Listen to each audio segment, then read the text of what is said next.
Welcome back. The U.S. administration is trying to reach an agreement with Iraq to keep U.S. troops there after a UN mandate expires at the end of the year. Now, even with the pressure they're under because of their country's dependence on the U.S. administration, Iraqi political leaders are deeply worried about the shape of the agreement.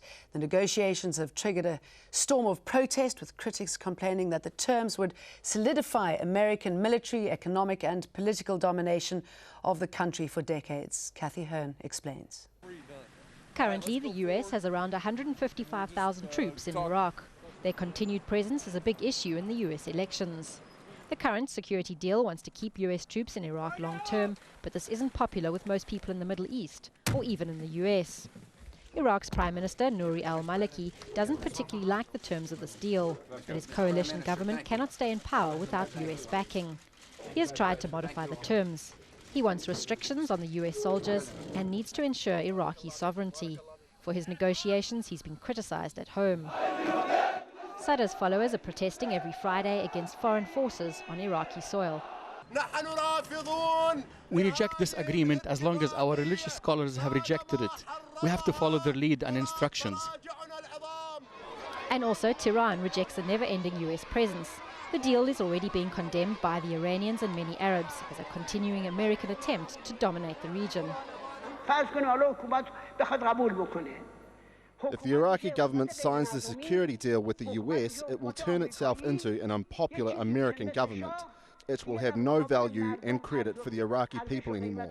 And without the support of its people, the government will be in the hands of the US and take orders from it. Even the US itself is divided.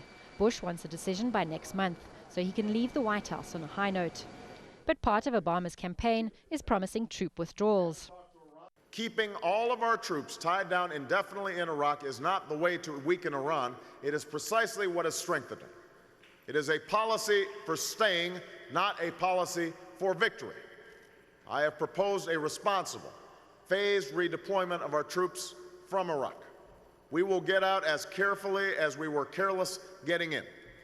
All sides want a resolution, but agreeing on the exact conditions will probably still take some time, especially with some Iraqis asking for a referendum to make sure the deal won't be signed until the US elections, which could mean it will be shelved by a new administration.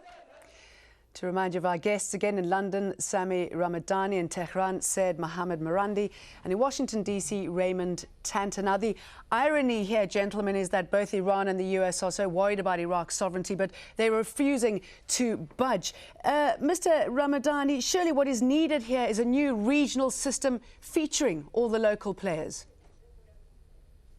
Yes, I think some sort of regional cooperation makes sense. I think if there is genuine regional cooperation, then there is no excuse for big powers like the United States to send in occupation forces and demand military bases all over the Middle East, all over the world. Why should the United States have this sort of God-given right to have bases everywhere? Or to force a poor occupied country like Iraq, poor in terms of its might and force against a power like the United States, because they want Iraq's oil or because they want to have some strategic foothold in the so-called Greater Middle East for their future plans. So a regional cooperation, good neighborly relations between the local countries is fine by most people in the region. Call me old-fashioned, Mr. Tanter, but what about dialogue, compromise, commerce? It would be good if there were an extension of the United Nations mandate that is to expire in December, that in fact legitimizes the coalition force, the multinational force Iraq presence in Iraq. Secondly, the United States government might be amenable to having a regional solution. The Gulf Cooperation Council, should be noted, is mainly oriented against the Iranian influence in Iraq, not against the American power. The American military power is the glue that stabilizes the moderate Sunni Arab heartland. You don't hear Egyptians and Saudis and Kuwaitis demanding for the United States to be ousted from Iraq. You hear this from Tehran. You hear this from Muqtada al-Sadr and the Mahdi army and his proxy forces. So I would say, in short, that the United States military presence is the glue that binds together the Arab heartland that has nothing to do with oil. The United States received more oil from Saddam Hussein than it received after the occupation began. Mr. Marandi, do you think that if Iran enjoyed closer ties, possibly to the US, and felt more secure in the region, that Iran might restrain its nuclear capabilities? Iran's nuclear capabilities are peaceful. There's never been any evidence to show otherwise. The problem with the United States is, we can see from your guests in Washington, is that they have an odd mentality of trying to divide and rule the people of the region. The idea of a Shia crescent is a myth. The Americans at one point were accusing Iran of supporting the Sunni rebels against the Iraqi government and against the Americans.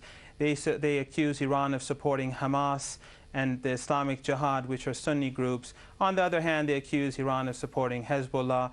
Iran supports all the organizations that are defending their rights and their people and their land against occupation, just as in South Africa, which wasn't even a Muslim country.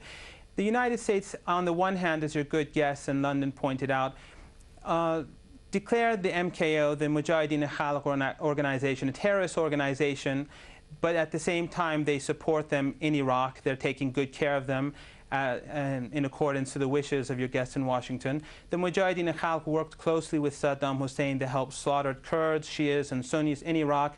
They fought against Iran, and most importantly, they carried out terrorist attacks in Tehran itself. 262 people were killed in a hotel in Tehran in one single attack by this organization. It is truly outrageous for anyone to call them a freedom fighters or anything of that sort. Okay, so I think the problem really lies with the United States. I'm going to interrupt you there. Mr. Ramadani, if you can answer this briefly, please. The Security Pact, we haven't answered the question yet. Do you think it'll still go ahead?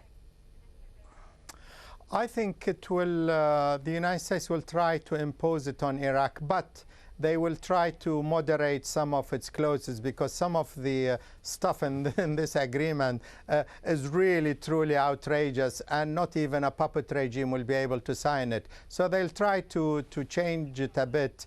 They want also to sign it because they want to force the hands of any future American president, by the way.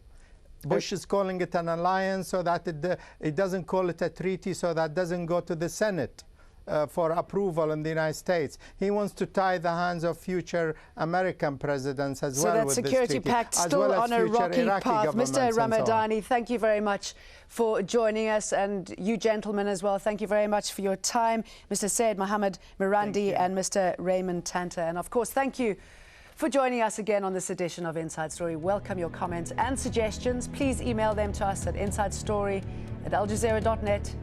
Goodbye for now.